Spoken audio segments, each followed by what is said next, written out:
Hello, friend. So glad you're here tonight. Get comfortable, pull the covers up, and let the day loosen its grip. There's nowhere else you need to be. Before we begin, a small request.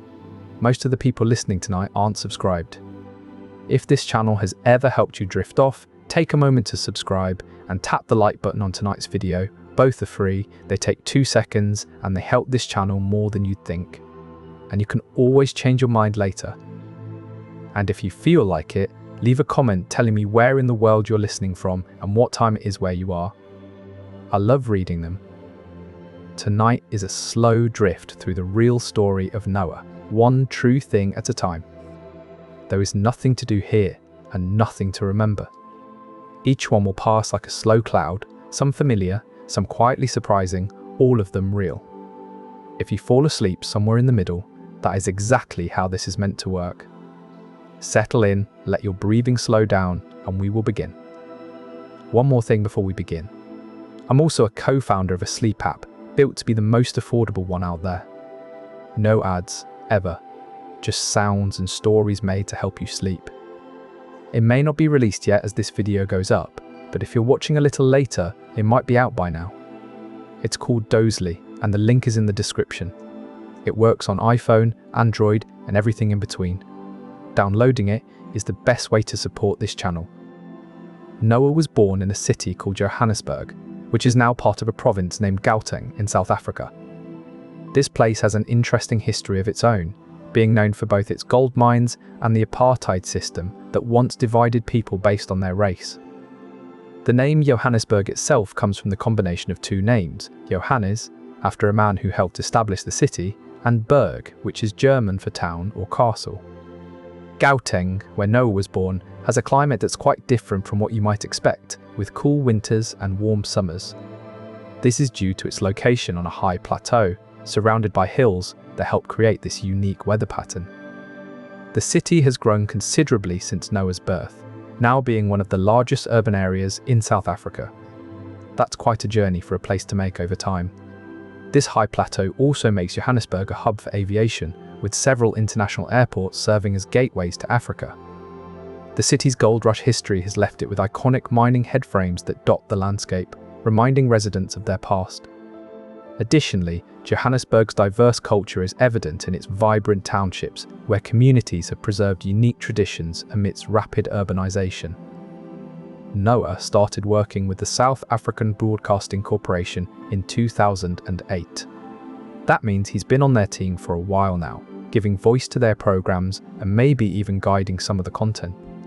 It's not just a short stint, it's a commitment that's lasted over a decade. That kind of longevity isn't common these days. That is a significant investment in time and effort. Noah's dedication has been instrumental in shaping the corporation's voice, ensuring consistency and quality across their programming. This long-term collaboration has also fostered a deep understanding of the audience's preferences, which he expertly incorporates into his work. His voice has become a familiar, comforting presence for listeners tuning in. His commitment has enabled him to mentor new talent joining the corporation, ensuring a consistent standard of excellence is maintained across generations. This enduring partnership has also allowed Noah to hone his craft, refining his skills and adapting to evolving audience tastes. Noah's consistent presence has become a beacon of reliability, reassuring listeners that they can always count on quality programming. His unwavering dedication has not only shaped the corporation's identity, but also solidified its reputation as a trusted source for insightful content. Born a Crime, Noah's autobiographical book, was published in 2016. It took him years of living and learning to put his experiences into words, sharing the story of growing up in apartheid South Africa. The book is a tangible collection of memories, struggles, and growth, bound between 2 covers, waiting to be held and read by anyone who wants to understand his journey. That is a deeply personal narrative laid bare for the world to see. Each page is filled with raw, unfiltered truths that he couldn't share while living under oppression. It's a book that forces readers to confront the harsh realities of his past and the resilience it took to overcome them. The book's title, Born a Crime, reflects his birth during apartheid to parents of different races, which was illegal. Each chapter brings you into his world, making you feel the pain and joy he experienced growing up. The memoir is not just a story of survival, but also of hope, showing that even in the darkest times, there can be light. Noah Schnapp, born on October 3, 2004. That means he's been here for almost 2 decades now. Born in New York City, raised just north of it in Scarsdale. It's a place with tree-lined streets and quiet neighborhoods where people might still say good morning to their neighbors. He grew up there, in that peaceful rhythm. That is a lifetime of experiences, packed into those few years. He's got a special knack for storytelling, maybe from those quiet mornings. His first big role was in a Broadway show, just like his town's own pace. It shaped him into who he is today, both on screen and off. His first Broadway role was as Simon in Bridge to Terabithia, a part he nailed with such depth that it caught the eye of Spielberg himself. That quiet town upbringing, filled with neighbours who cared and mornings that seemed to last forever, gave him an emotional range few his age could match. It was those slow moments that taught him how to listen, really listen, making each role he played feel more genuine. You know, Noah Kahan was born on New Year's Day, right in the middle of winter. Vermont winters are harsh, with snow covering those tree farms where he grew up. His father taught him guitar chords by a warm fireplace, and his mother showed him how to put those feelings into words. That's what being born in January means for Noah Kahan, growing up with the seasons changing around you. The sound of snow crunching underfoot became a familiar rhythm for Noah as he learned to play guitar by the fire. The changing seasons shaped his music, reflecting the quiet melancholy of winter and the renewed hope of spring. Each season brought new inspiration, making his songs a living portrait of Vermont's natural beauty. The chill in the air seeped into his music, giving it an intimate, raw edge. Vermont's stark contrast between seasons fueled Noah's ability to express both joy and longing in his lyrics. He found solace in the cycle of nature, using it as a metaphor for life's ups and downs. Noah Lalonde was born on a specific day, March 22nd, 1998. That means he entered the world in the last few months of winter. Think about it, a new life starting as the cold days were slowly giving way to spring. It's a moment that marked the beginning of his journey through time and space. And that's something. One person's lifespan across decades, seasons changing year after year, all starting on that precise day in March. That's a long arc from childhood to adulthood.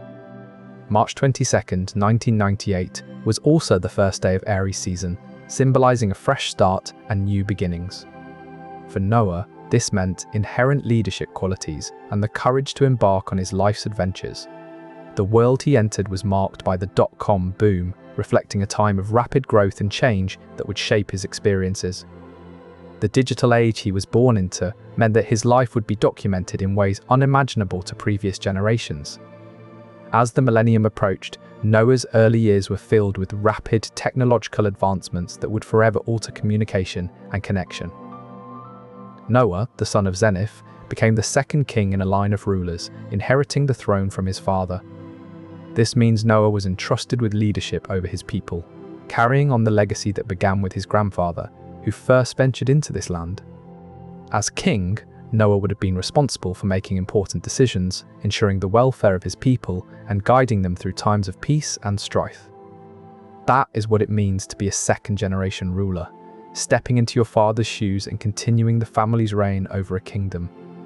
To fulfill this role, Noah would have needed exceptional wisdom and courage. His people looked to him for strength in times of uncertainty, relying on his judgment to navigate potential threats. The weight of his decisions carried the fate of their community, making each choice crucial in maintaining harmony and prosperity. Noah's leadership was put to the test when neighboring tribes threatened their territory, demanding tribute. He had to decide whether to confront them or negotiate for peace. His decisions were scrutinized daily by his people, who hoped for a leader with unwavering resolve. Noah's reign also required him to manage the kingdom's resources wisely, ensuring there was enough food and supplies for all. There's a drawing of Noah that was made by an artist named Sir Edward Burne-Jones. He created it in the late 19th century, so it's over 130 years old now. The drawing shows a figure that is quite tall and thin, with long hair and robes flowing behind him. It's done in charcoal on paper, which gives it a soft, smoky look. You can see the lines where the artist moved his hand to create the shape of Noah. This isn't just a simple sketch, it has a sense of movement and grace to it. It feels like you could almost reach out and touch the robes, they seem so real. That is one of the fascinating things about art, how it can make you feel connected to something that happened long ago. The drawing captures Noah's serene expression, hinting at his inner strength and resolve during the Great Flood. It was a pivotal piece in Burne-Jones's exploration of religious themes, illustrating the profound impact faith had on people's lives. This drawing was part of a series that Burne-Jones created for the church at St. Paul's, London. It illustrates a deep spiritual connection, suggesting that even in dire circumstances like the flood, faith can provide solace and guidance. The charcoal lines are confident and deliberate, showing Burne-Jones's mastery of the medium. So, Noah's birth is recorded on February 1st, 1874. What does that tell us? It places his life firmly in the 19th century, a time of rapid change and discovery. Think of the world back then: no cars, no planes, people travelled by horse or foot. Technology was simple, communication slow. Yet here's Noah, born into this era, starting his journey on Earth. It's fascinating to consider what he might have seen during his lifetime, how different it would have been from our modern world today. That's quite a span of time to reflect upon. Noah likely witnessed the advent of electricity, watching as cities began to glow with this new light source. This change meant extended hours for work and socializing, transforming how people lived and interacted. Moreover, his lifetime also saw the dawn of photography, capturing moments in a way never before possible, preserving memories and documenting history like never before. He might have seen the first telephones, changing how people communicated across vast distances. Cities transformed with railways, connecting communities in unprecedented ways. Even more astonishing, he lived through the invention of cinema, bringing stories to life on screens for the very first time. You know how we have weather forecasts and warnings for storms? Well, the Nationwide Operational Assessment of Hazards project, or NOH for short, is like that, but on a much bigger scale.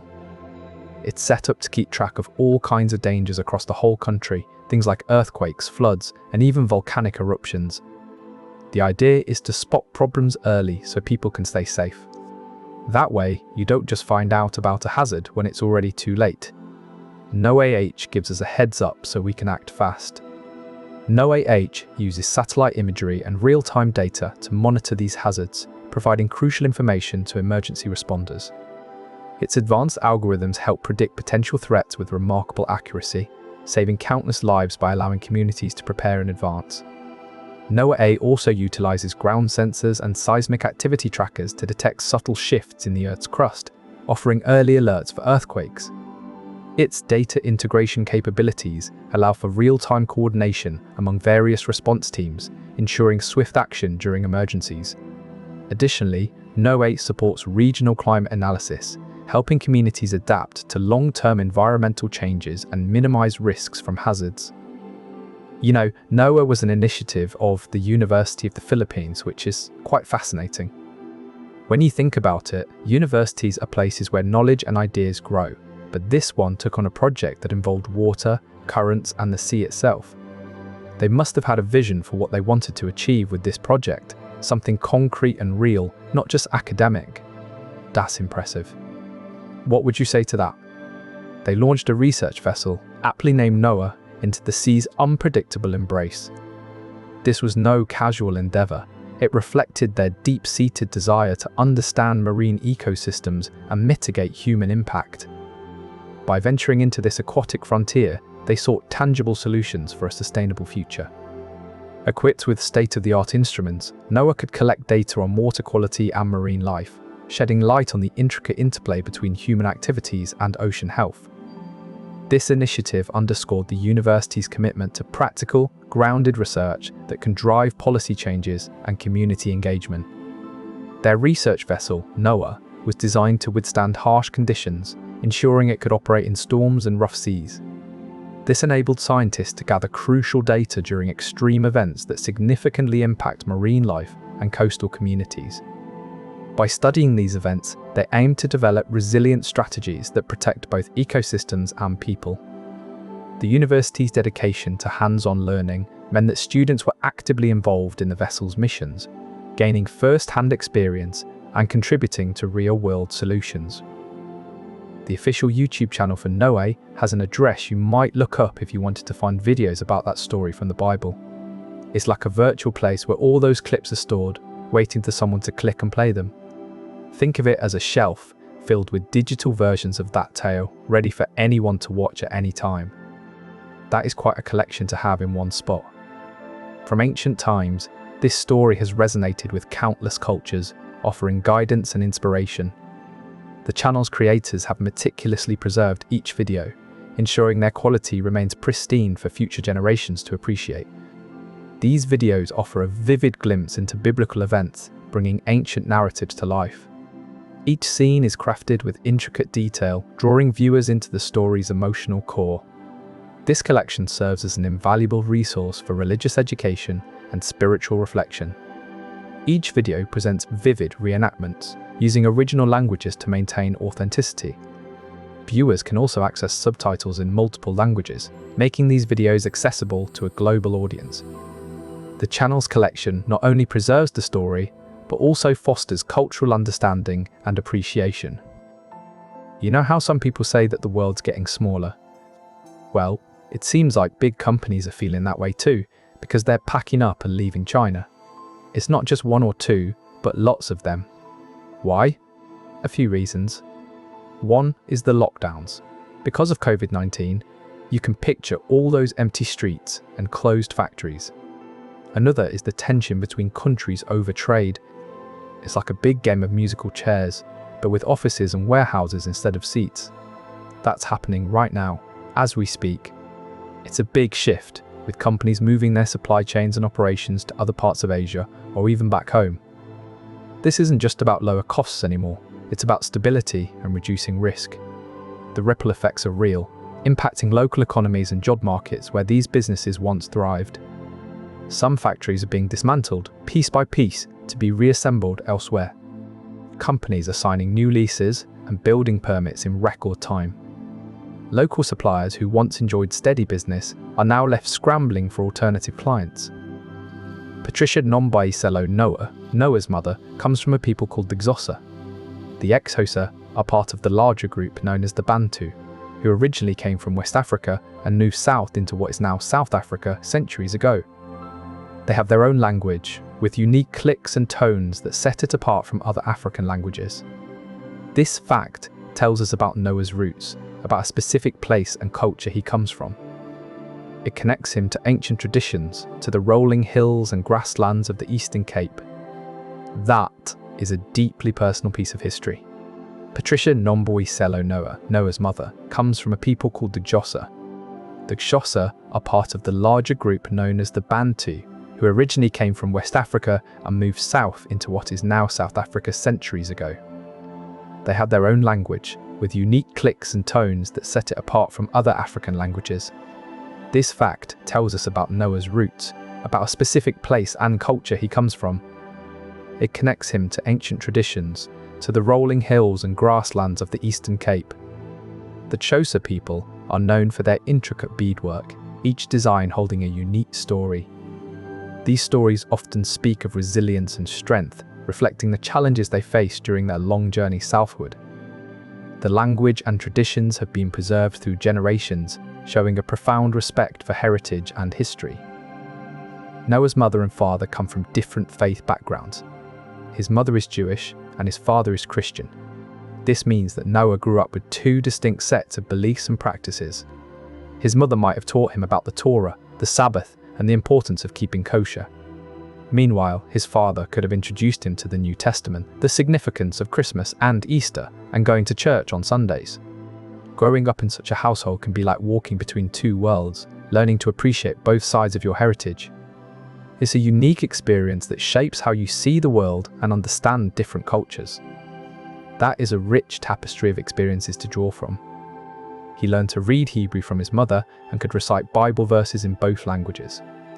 This diversity made him more open-minded, able to see different perspectives. It also fostered a deep respect for tradition, no matter the origin.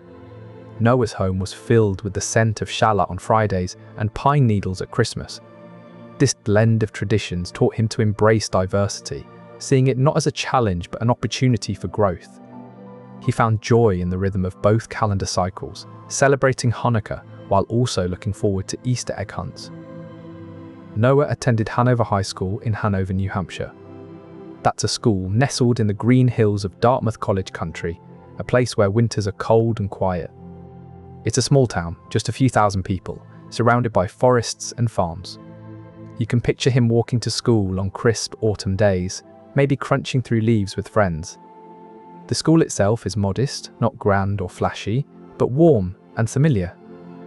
That was Noah's world for a while. It's a simple fact, really. Noah felt a sense of belonging in this close-knit community where everyone knew each other's names. He would often spend weekends exploring the nearby woods, finding comfort and inspiration in nature's silence. Hanover High School's small class sizes allowed for personalised learning experiences, which played a significant role in shaping Noah's academic pursuits. Noah's favourite teacher at Hanover High School was Mr. Thompson, who always encouraged his creativity and curiosity. It was in Mr. Thompson's class that Noah first felt seen for his unique perspective on the world around him. The sense of community and support from teachers like Mr. Thompson greatly influenced Noah's decision to pursue education as a lifelong passion. Noah Cameron Schnapp holds both US and Canadian citizenship. That means he can claim the rights and protections of either country depending on where he is. It's not just a piece of paper, it reflects his family's journey. His parents, Mitchell and Corrine Schnapp, have ties to both nations, and that heritage shapes Noah's worldview. He navigates two cultures, two sets of laws, maybe even two languages. That's more than just a passport. It's a personal bridge between two worlds. It's something real and tangible, like the feeling of crossing a border without needing to stop. That is an expansive sense of identity. His dual citizenship allows him to travel freely between countries without the hassle of visas or customs. This sense of freedom has given him a unique perspective on life, appreciating both American individualism and Canadian multiculturalism. It's a privilege that shapes his understanding of global interconnectedness. Noah Cameron Schnapp's dual citizenship means he can vote in both countries, making his voice heard on either side of the border. It also lets him pursue educational and career opportunities freely, creating a wider range of choices for his future. His experience with two different healthcare systems has given him a broader perspective on how care is delivered and valued. Noah Lalonde played a role in a film called Asbury Park. You might be picturing the bright lights of Hollywood, but actually it was shot on location.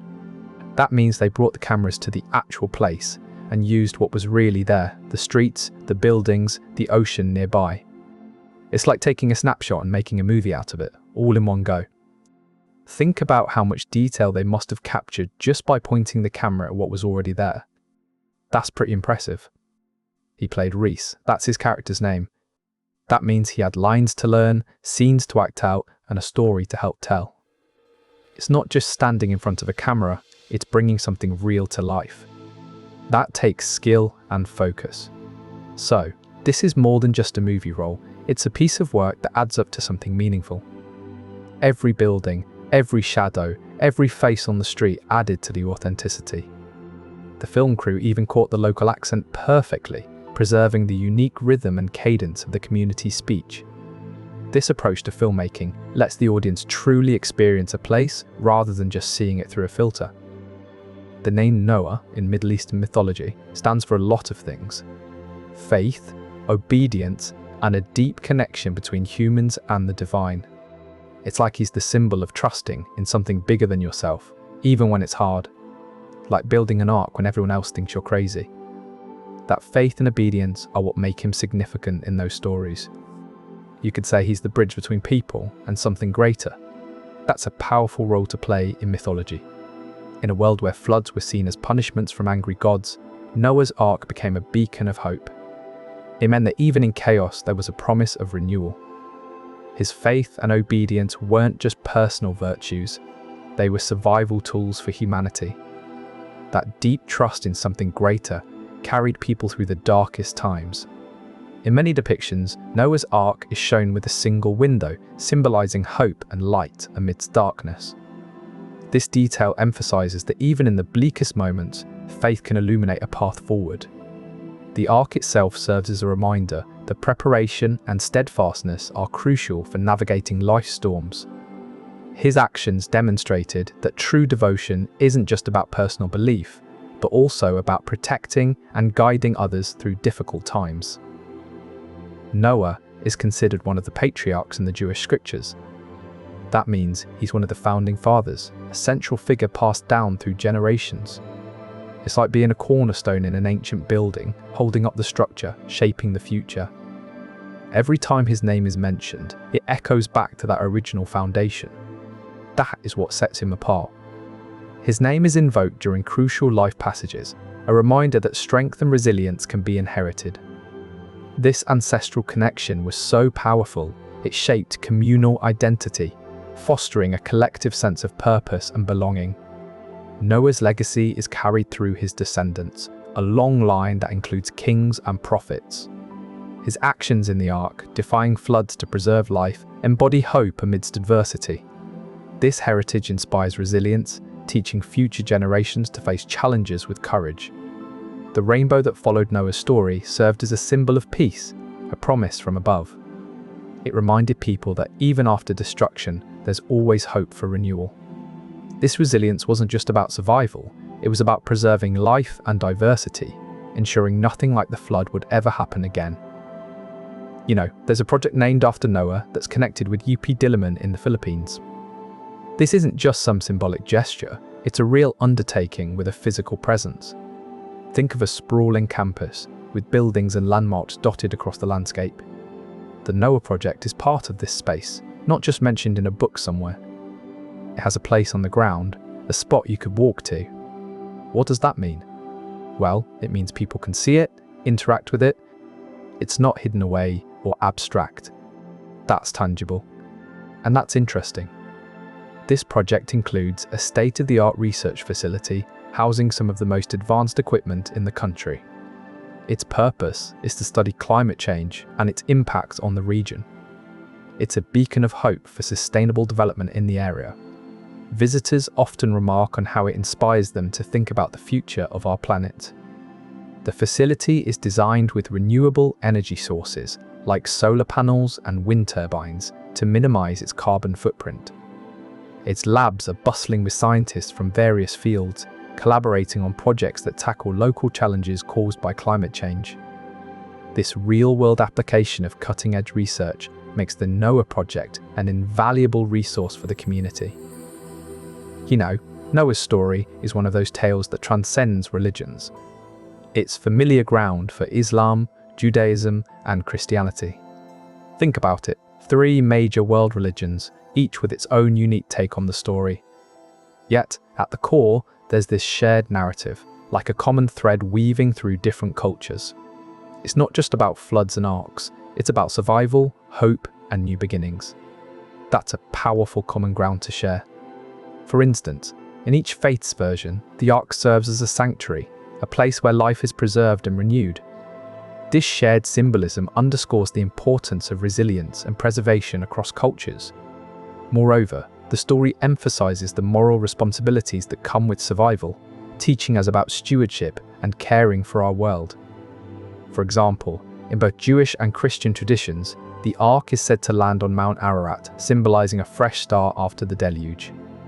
Moreover, each version highlights the importance of obedience to divine commands, emphasizing the theme of faith and trust in the face of adversity. This shared tale also speaks to humanity's collective memory, with each tradition offering a nuanced perspective.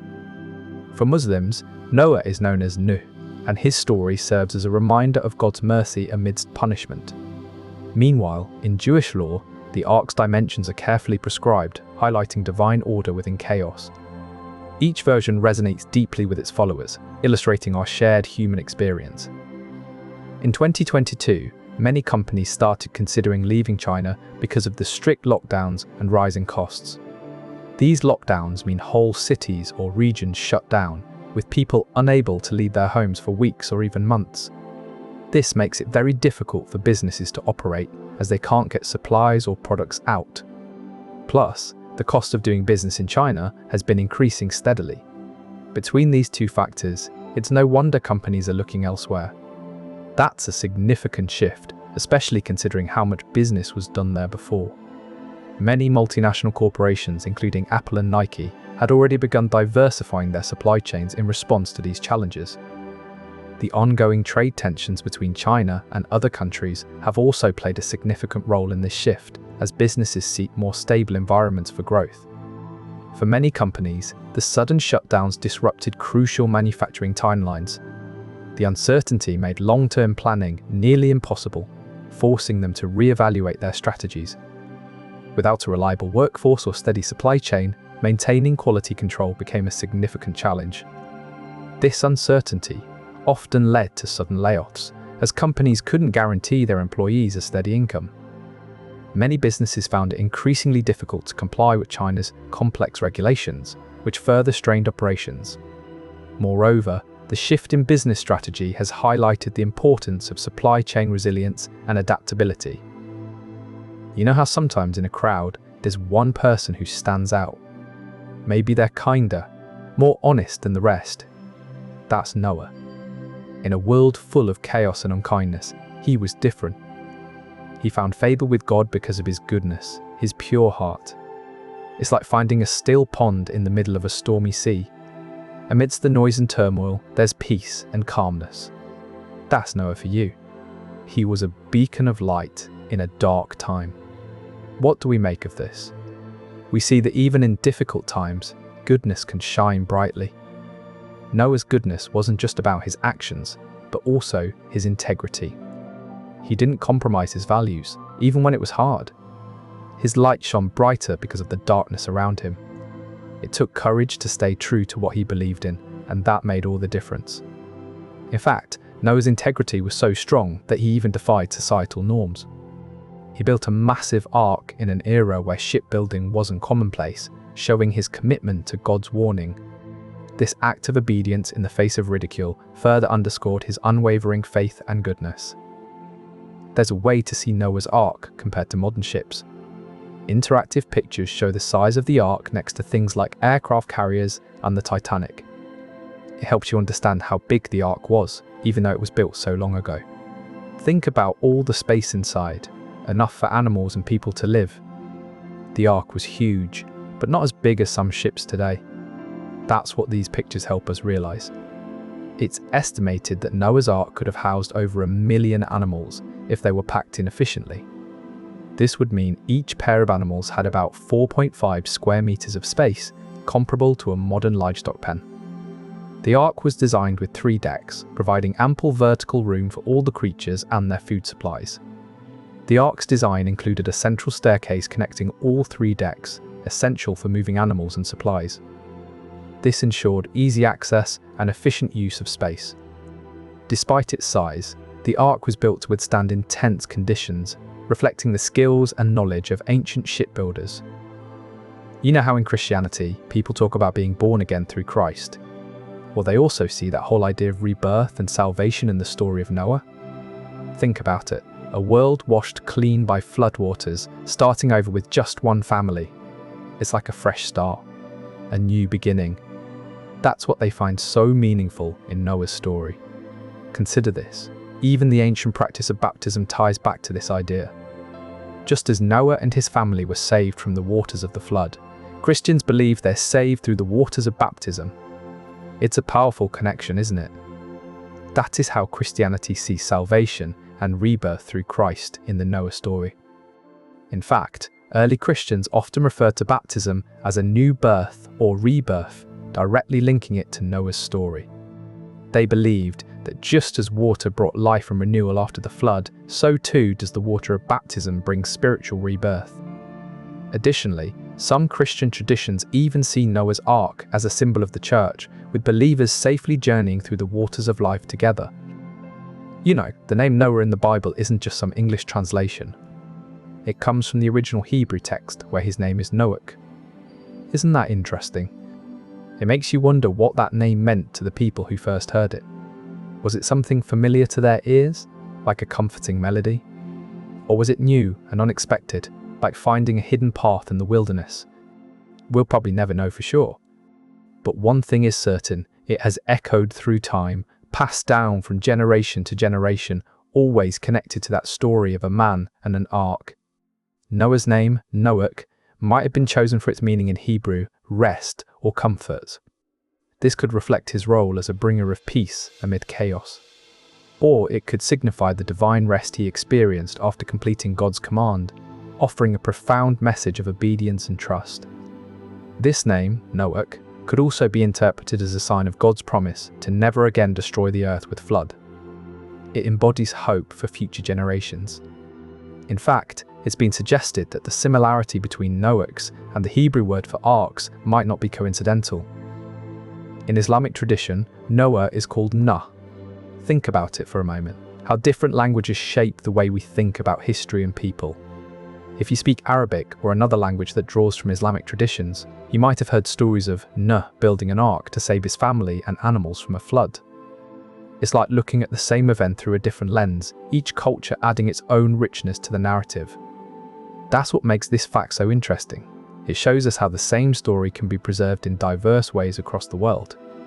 This story emphasizes the universal nature of human experience, as people across cultures face similar challenges and seek solutions.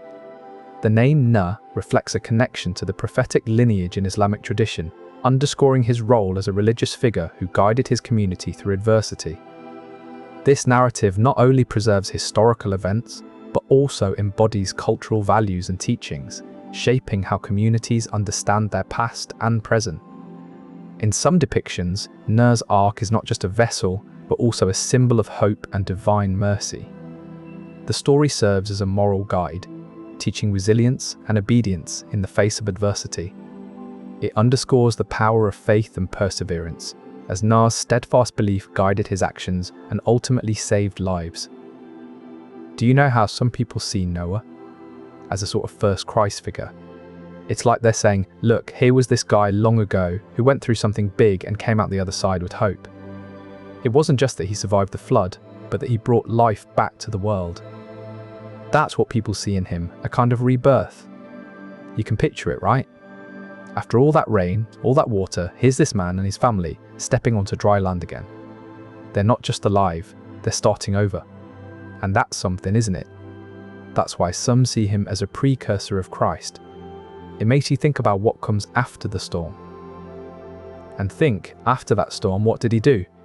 He didn't just rest. No, he built an altar right there on the dry ground.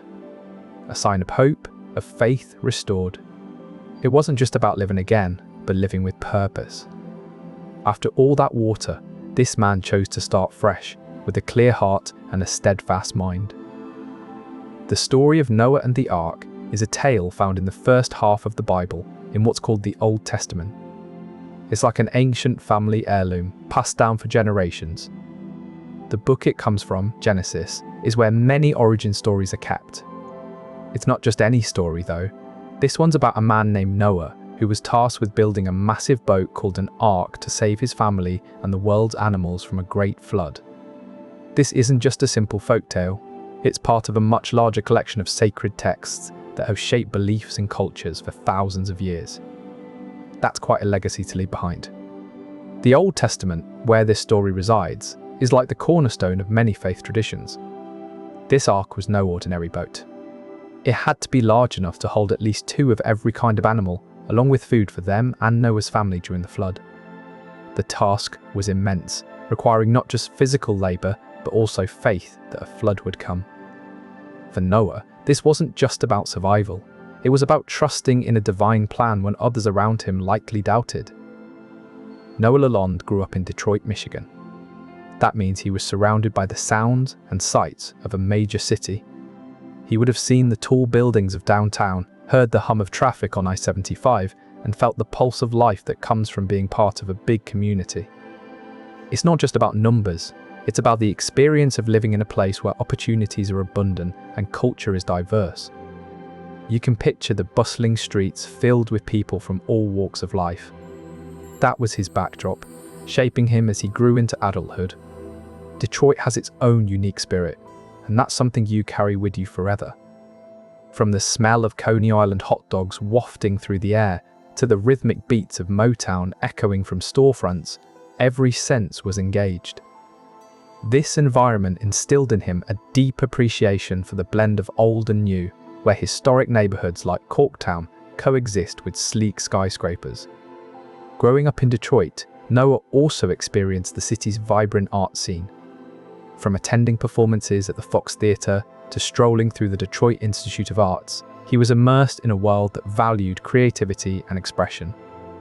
This environment taught him the importance of embracing diversity and seeking out new experiences. It wasn't just about seeing the sights. It was about feeling the heartbeat of a city that celebrated both its rich history and dynamic present. You know, Noah Lalonde took on a role in Criminal Minds, Evolution, playing the character Gail Bruno. That's an interesting step for him considering the show's dark, intense nature. It means he's tackling something different from his usual work, showing range as an actor. What do you make of that? He's clearly pushing his boundaries, and that's always a good sign in an artist. That is stepping out of your comfort zone. Bruno's character is a complex antagonist, forcing Noah to explore darker emotions. This role could open doors to more challenging scripts, cementing his status in the industry. This role allowed Noah to showcase his acting versatility, moving away from lighter roles. Playing an antagonist requires a deep understanding of human darkness, pushing him to delve into intense character development. This performance demonstrates his commitment to challenging himself professionally. This role marked Noah's first significant venture into the world of crime thrillers, a genre known for its high intensity and emotional depth. Playing such a morally ambiguous character required immense preparation, with Noah spending countless hours researching and immersing himself in the mindset of an antagonist. His commitment to authenticity was evident in every scene, making Bruno's complexity come alive on screen. Noah Rothbaum is editor of Half Full and a senior columnist for Life Behind Bars. That means he's responsible for 2 major publications in the drinks industry. He's the person who decides what articles get published, which writers to work with, and how to present all that information. Picture him sitting at his desk, surrounded by stacks of papers and maybe a few glasses, tasting and evaluating as he works. It's a lot of responsibility, but it must be rewarding to be at the heart of something so enjoyable. That is quite a task for anyone in the industry. He's constantly seeking out new trends and up-and-coming talents, ensuring that both publications remain ahead of the curve. His role requires a keen eye for detail, as even the slightest inaccuracy could mislead thousands of readers. It's crucial work shaping public perception of the drinks industry. He's also known for his discerning palate, often setting trends with his reviews. This level of influence isn't easy. It takes years of dedicated tasting and studying to build such credibility. His insights shape not only what we read, but also what we drink. You know, Noah MP really outdid itself here. This model shows some impressive improvements in how it tracks what's happening on the Earth's surface. It's much better at recording things like heat exchange and temperature changes over dry periods compared to an older model called Noah LSM version 3.0. And it doesn't stop there, it also does a great job of tracking snow, both its depth and how much water it holds. That's quite something, isn't it?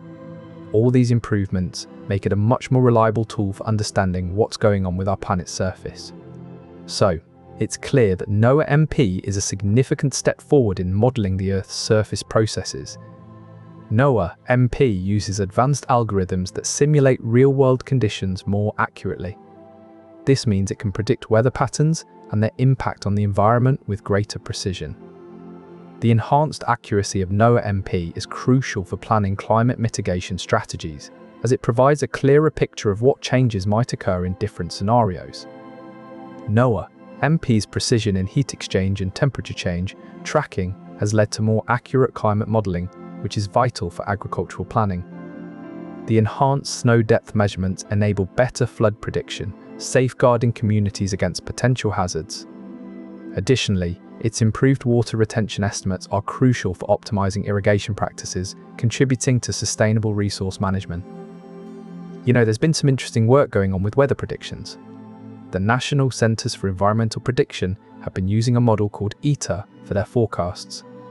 What's really notable is that they found improvements when they made changes to something called the NOAA land surface model, especially during cold seasons.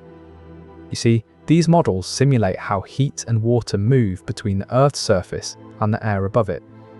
When it gets colder, things like snow and ice can affect this process in unique ways. By tweaking how the model handles these cold season processes, they could make their predictions more accurate. That's definitely a step forward in understanding our climate better. They found that simulating how snowpack forms and melts helped predict weather patterns with greater precision. This meant better preparation for winter storms, which can have significant impacts on daily life and infrastructure. Understanding these intricacies is crucial as climate change alters seasonal dynamics. This refinement also improved their ability to forecast temperature fluctuations and precipitation amounts, which are vital for agriculture planning. Furthermore, it highlighted the importance of considering local variations in terrain and vegetation when making climate predictions. So, there's a bit of science here about how water flows through landscapes and how plants respond to it. People did some experiments with a computer model called NOAA MP. They played around with different ways the model could handle rainwater runoff, leaf changes, plant resistance to heat, and something called the SU factor. That's a coefficient used in physics equations. They ran 36 sets of these experiments, each one tweaking those 4 factors in different combinations. That's a lot of data to crunch through, trying to figure out how all these elements interact with each other. It's like trying every possible recipe combination at a kitchen table. There's a lot of variability and complexity in nature, so it makes sense that scientists would want to test lots of different scenarios. That's useful work. They found that plant growth was most affected by the rainwater runoff, showing how crucial water management is in ecosystems.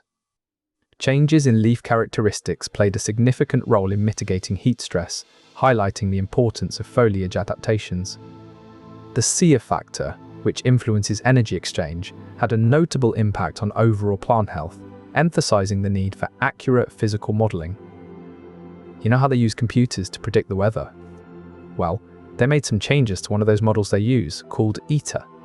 One part of that model is something they call NOAA, which is used to understand how land surfaces behave, like how much water they absorb or how hot they get.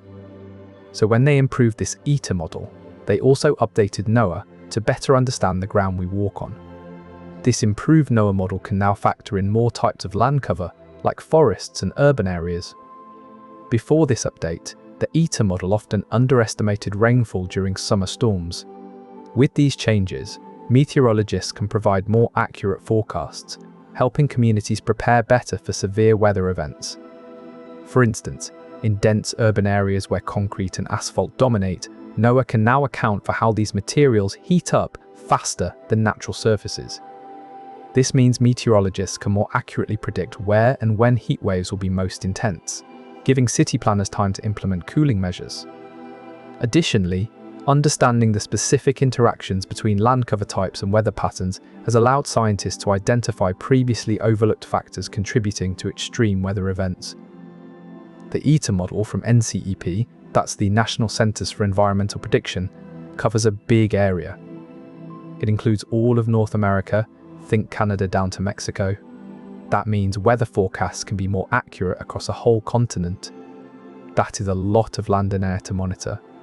It's one of the few models that can predict weather systems moving across borders, helping neighbouring countries prepare together.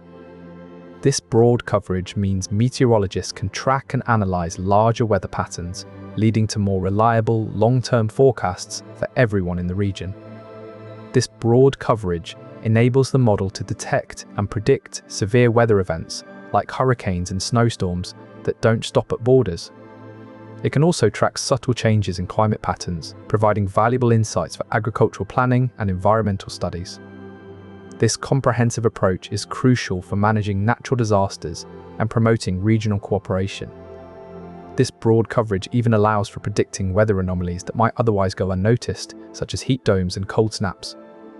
Moreover, it helps in anticipating shifts in ocean currents that can affect climate far beyond North America.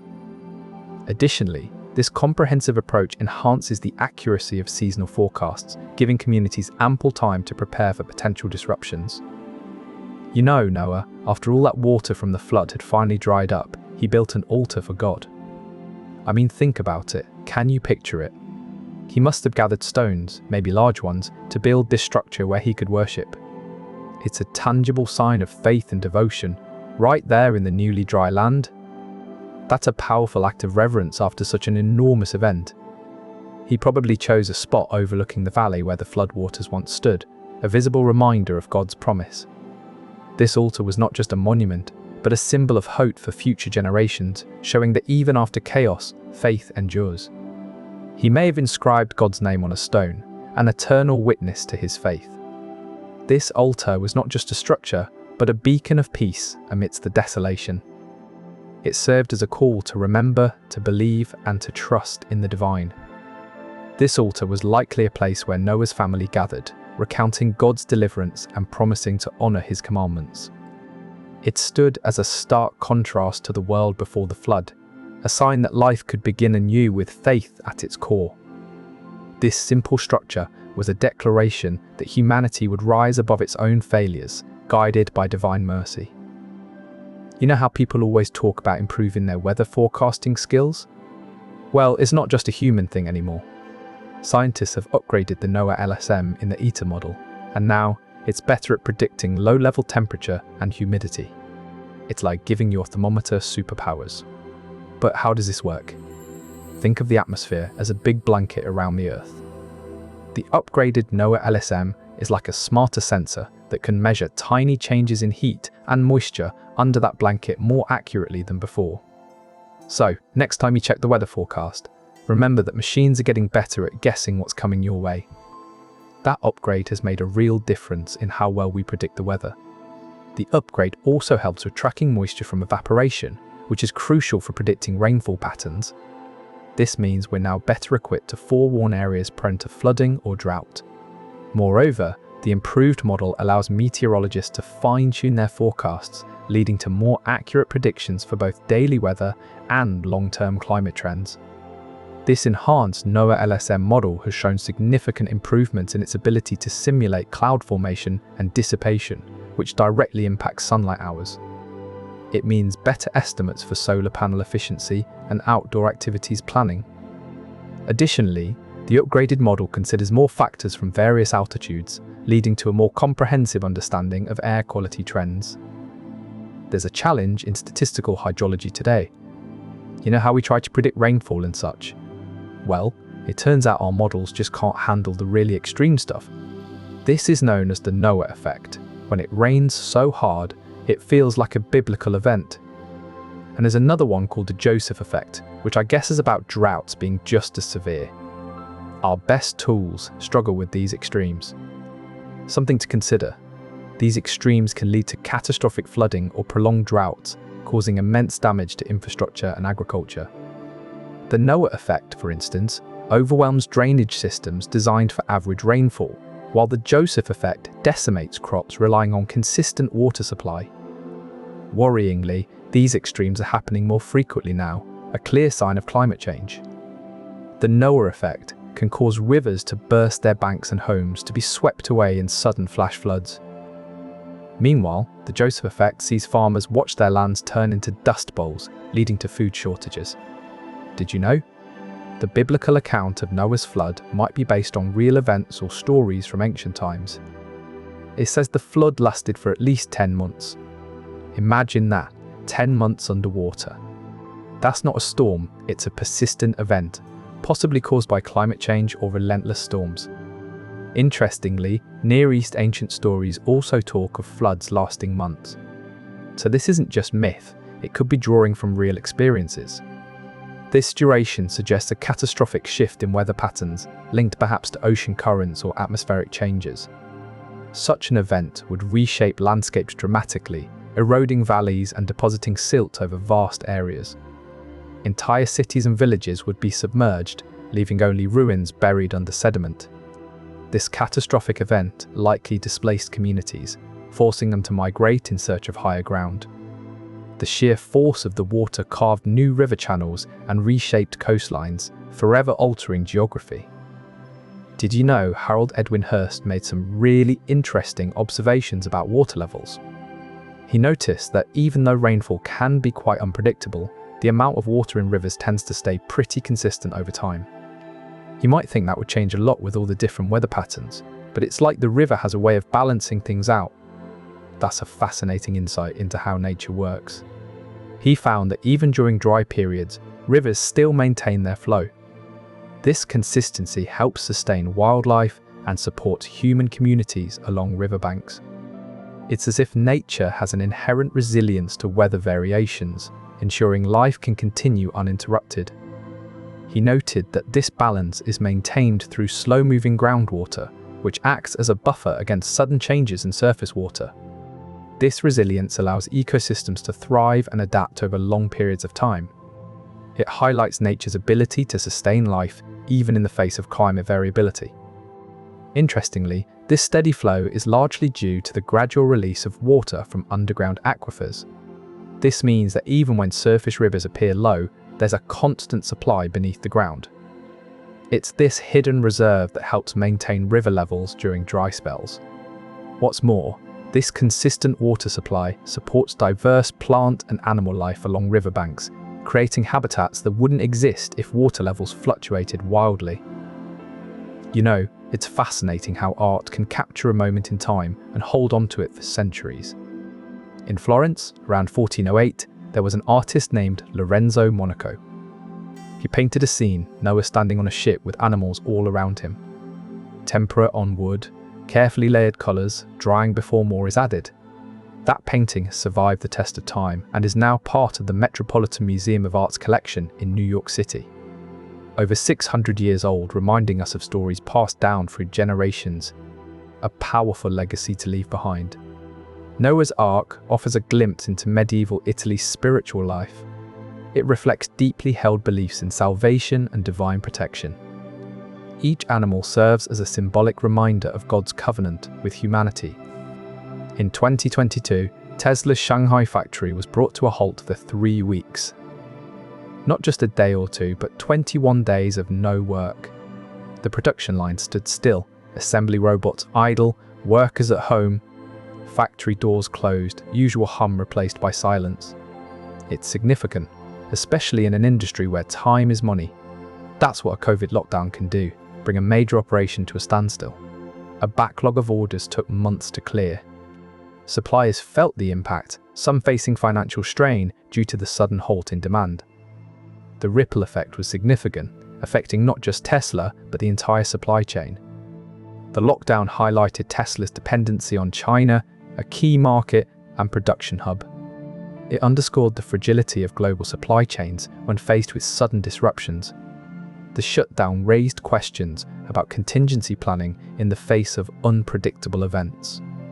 Tesla scrambled for alternative production sites, which proved challenging due to their vehicle design.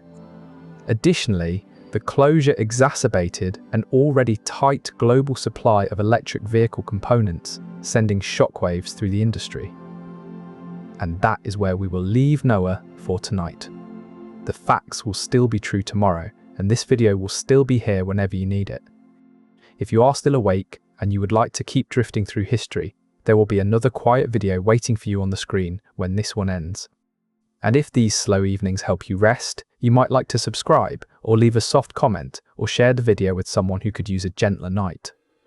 There is no hurry and nothing you have to do. For now, you can let all of it go. You do not need to hold on to any of the names or the places or the numbers. None of it will be waiting for you in the morning. Let your shoulders drop. Let your jaw unclench. Let your breathing slow down and settle into its own quiet rhythm. Sleep well and good night.